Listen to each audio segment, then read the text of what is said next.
चलें जी, तो ये कौन है भाई? लैपटॉप लैपटॉप बाबा। बाबा। हेलो, मेरी जी आवाज़ आ बाबा। रही है? जी, बिल्कुल। जी, मुफ्ती साहब को मेरा सलाम पेश है। एक्सेप्टेड। क्या जी, हाल-चाल हैं? जी बढ़िया। मैं एक नौजवान हूँ और मैं दुनिया के तमाम मज़ाहिब पे क्यूरियोसिटी की खातिर रिसर्च कर रहा हूँ और और ज़ाहिर-सी पहले बात आप है क्या उसमें थे? मज़हबे क्या मैं तो पहले आप अभी क्या भी हिंदू ही हूँ, अच्छा अभी भी हिंदू। हिंदू ही हूँ। ठीक है, जी, तो ठीक है। ज़ाहिर-सी बात है उसमें मज़हब इस्लाम भी शामिल है हुँ, और हुँ। मेरा ये मानना है एक चीज़ होती है लिखी हुई चीज़ और एक चीज़ होती है जो प्रैक्टिस हो रही है। ठीक है। तो मेरा ये मानना है कि जो चीज़ प्रैक्टिस हो रही है उससे अच्छे से सीखने के लिए मुझे भी थोड़ा वैसा सीखना चाहिए। तो उसके खातिर मैं नमाज़ भी सीख रहा हूँ। मैंने 5-6 सूरा याद कर ली हैं और बाकी जब तक ज़िंदा हूँ दुआ करते रहिए। क्या पता एक ना एक दिन ईमान भी ले आऊँ। माशाअल्लाह। जी। तो बाकी एक छोटी-सी रिक्वेस्ट रहेगी कि मेरा अलग से वीडियो काट के मत डालिएगा स्ट्रीम से।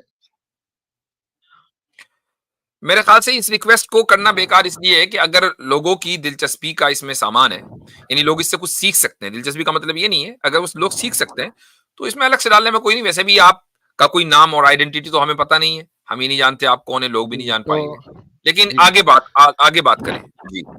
जी, मेरा 2 सवाल हैं। सबसे पहला सवाल तो ये है कि जो सिंगापुर है उसमें उसमें भी लगभग 15% मुसलमान हैं और इंडिया में भी 15% मुसलमान हैं ऑलमोस्ट। तो हुँ। ऐसा क्यों है कि सिंगापुर इतना ज़्यादा पॉलिटिकली स्टेबल है लेकिन इंडिया अनस्टेबल है? क्या इसका कारण ये है कि वो अमीर है और हम इतने अमीर नहीं है या फिर साथ में कुछ और कारण भी है? तो आप ये कह रहे हैं कि इंडिया की इनस्टेबिलिटी 15% मुसलमानों की वजह से है? नहीं, मैंने तो ऐसा नहीं कहा। मैं जस्ट जानना चाह रहा हूँ कि जब यहाँ भी वैसा है, वहाँ भी वैसा है, तो क्या-क्या फैक्टर्स हो सकते हैं? क्योंकि जब ये लैपटॉप बाबा सर, पैरामीटर पहले हो गया क्या आप तो ये ये मानते तो हैं कि रीज़न इंडिया हो नहीं पॉलिटिकली सकता। अनस्टेबल है? हाँ। यानी आप नहीं, ये मानते हैं कि मैं इंडिया पॉलिटिकली अनस्टेबल है? मैं सिंगापुर के कंपैरिजन से अगर आप कंपेयर करें तो हाँ। नहीं, ठीक। यानी कि आप इसको कंपैरिजन ना करें, आप इसको एब्स्ट्रैक्ट में बताएं कि इंडिया हिस्टोरिकली 1947 से अभी तक 2024 तक पहुंचा है। क्या आप इसको अभी 2024 में पॉलिटिकली अनस्टेबल मानते हैं? हम 2 देशों की बात कर रहे हैं तो इसलिए मैं कंपैरिजन कर रहा हूँ, तो मैं वैसे तो नहीं मानता लेकिन उसके कंपैरिजन किया जाए तो फ़र्क तो है। यानी कि सिंगापुर के कंपैरिजन में इंडिया पॉलिटिकली अनस्टेबल है? जी। कैसे? कैसे? आप सारे पैरामीटर्स नाप लीजिए, वेल्थ का पैरामीटर नाप लीजिए, हैप्पीनेस का नाप लीजिए, वेल्थ जो क्राइम है का वो नाप पॉलिटिकल लीजिए। पैरामीटर्स नहीं है। आप आई थिंक के जीडीपी की बात करेंगे। सब अलग अलग होते हैं। इवन जो है ह्यूमन डेवलपमेंट इंडेक्स अलग चीज है। उसको पॉलिटिकली उसमें जो है कोई पैरामीटर, पॉलिटिकली स्टेबल या अनस्टेबल होने का पैरामीटर शायद आपको नहीं पता। अच्छा, तो मेरे क्या ख्याल से होता है हमारे बता भाई ये दीजिए? कहना चाह रहे थे कि सिंगापुर में ज़्यादा तरक्की है, इंडिया में तरक्की कम जी, है ना? जबकि उधर भी जी। 15% मुसलमान है, इधर भी। तो चलें ठीक है, उन्होंने एक गलत लफ्ज़ बोला, हमने उसको सही कर दिया। तो अब मुझे आपने कहा कि जब दोनों तरफ 15% मुसलमान हैं, तो यहाँ तरक्की कम हुँ, है इंडिया में और उधर ज़्यादा है। तो मैं यही पूछ रहा हूँ हुँ, कि जिस फैक्टर को आप ज़िक्र कर रहे हैं, क्या उस फैक्टर की वजह से वहाँ या यहाँ इंडिया में तरक्की का हुँ, ये एक फैक्टर है?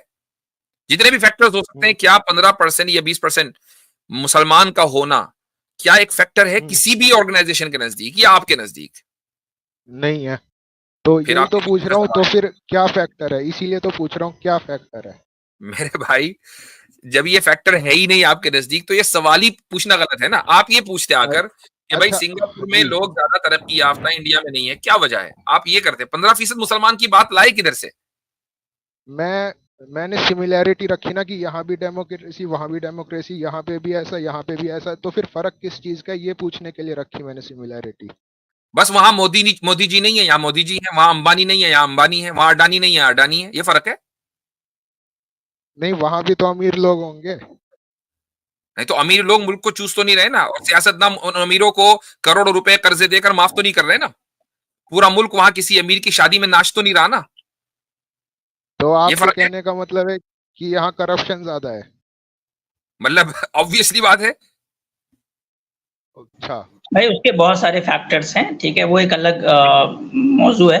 उस पे भी बात कर सकते हैं, लेकिन ये स्ट्रीम का मौजू नहीं है। हम हाँ। स्ट्रीम के मौजू पर आ अच्छा, जाए तो ठीक। ठीक है। तो मैं अपना दूसरा सवाल पूछ लेता हूँ कि जो सद्दाम हुसैन थे, जो राजा होते हैं बहुत सारे अच्छे काम भी करते हैं, बहुत सारे बुरे काम भी करते हैं। तो जो उन्होंने इस्लामिकली बुरा काम किया था वो थी अपनी मूर्तियां बनवाना। तो मुझे ये जानना है कि ये चीज तो ओवरऑल आप उनको कितना सही मानेंगे और कितना गलत मानेंगे, और जो जनरल पर्सपेक्टिव है मुसलमानों का वो उसके प्रति पॉजिटिव है या नेगेटिव है?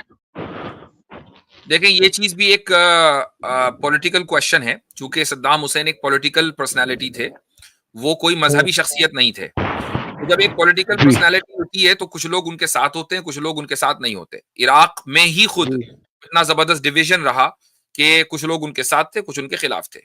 तो अब बाकी ये कि उनके साथ आगे वहां क्या होगा, ये मेरे और आपके फैसला करने का नहीं है काम। ये काम तो अल्लाह ताला का है।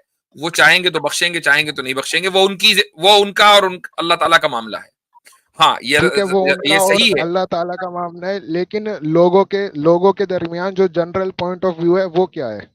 जनरल पॉइंट ऑफ व्यू जो आज है उनकी, देखें, एक आदमी की जिंदगी में एक जनरल पॉइंट ऑफ व्यू अलग होता है। मसलन लोग ये कहते हैं कि यार ये आदमी जो है जुल्म कर रहा है, कुछ लोगों के नजदीक वो जुल्म नहीं, बहुत अच्छा काम कर रहा है। आज का जो जनरल पॉइंट ऑफ व्यू कम से कम, और आज भी कोई जनरल पॉइंट ऑफ व्यू नहीं है, आज भी बड़ा इख्तिलाफ है उनकी जात के ऊपर, लेकिन कुछ लोगों का मानना यह है कि भाई सद्दाम हुसैन जब तक वहां पर मौजूद थे तो कम से कम ये कि इराक का वो हशर नहीं हुआ था जो आज है। दाइश का खड़ा होने का कोई मतलब नहीं था, पॉसिबल नहीं था कि दाइश वहां सर्वाइव कर जाता अगर सद्दाम हुसैन हुकूमत में होते। आज जनरल परसेप्शन क्या है कि भाई अगर सद्दाम हुसैन जब तक थे तो अमेरिका ने वहां के तेल के कुओं के ऊपर कब्जा नहीं किया था। सद्दाम हुसैन चले गए तो तेल के कुएं अमेरिकियों के कब्जे में आ गए। ये जनरल परसेप्शन है। ठीक है, तो फिर जो भाई उनकी मूर्ति लैपटॉप बनाने बाबा वाली साहब, बात है आप वो जो तो है वो रिसर्च मजहब पे कर रहे हैं और क्वेश्चंस आपके सिंगापुर पे और सद्दाम हुसैन पे हैं। आप ये बताएं अपने रिसर्च में आप कहाँ तक पहुंचे, हाँ, आपका ये आप असल है। ये मैंने अलग अलग जो आप रिसर्च सूरह किया अल है। फातिहा, सूरह अल इखलास, सूरह अल कौसर, सूरह अल फलक और सूरह अल नास याद एक कर लिया। उसके मिनट, अलावा मैं जो सवाल कर लेता अत्तहियात हूँ। होती है और सना जी होती जी, है, और अब मैं दुरूद शरीफ और दुआए मासूरा भी याद करूंगा। माशाल्लाह माशाल्लाह। तो मैं आपसे एक सवाल कर लेता हूँ कि आपने जो अलग अलग मजहब का रिसर्च किया है, तो उसमें अब जी, आप खुदा के, ईश्वर के कौन से कॉन्सेप्ट को मानते हैं? मैं तो सवाल पूछने आया था, जवाब देने थोड़ी ना आया था। नहीं, अब भाई नहीं, आप रिसर्च रिसर्च आप कर कर रहे हैं रहे तो हैं हम भी आपके रिसर्च से फायदा उठाएं ना ना, थोड़ा। आप रिसर्च क्यों कर स्कॉलर रहे है हैं आप? भाई। तो अभी मेरा डिबेट जितना लेवल तो नहीं है, लेकिन फिर भी मैं बता देता हूँ मैं क्या मानता हूँ, अगर आप उसे क्रॉस क्वेश्चन ना करें तो। चलें ठीक चले, है, अब बता आपने दें तो इतनी, आप। अब आसिम भाई इन्होंने इतनी कंडीशन लगा दी, मेरी वीडियो अलग से काट कट में लगाना, मुझसे क्रॉस क्वेश्चन ना करना। चलो ठीक है, आप, हम आपसे कोई सवाल नहीं करेंगे, आप अपनी बात कह के रुखसत हो जाएं जी। ठी- ठीक है, और मैं तो ये मानता हूँ कि जो खुदा है उसका इंटरेक्शन हमारे साथ बहुत रेयर है, क्योंकि जब हम बहुत ज्यादा दुआ करेंगे या फिर हमें बहुत ज्यादा जरूरत होगी तभी वो हमारी बात सुनता है। खुदा है, जी एक है, जी ऑल पावरफुल है, जी मर्सीफुल है,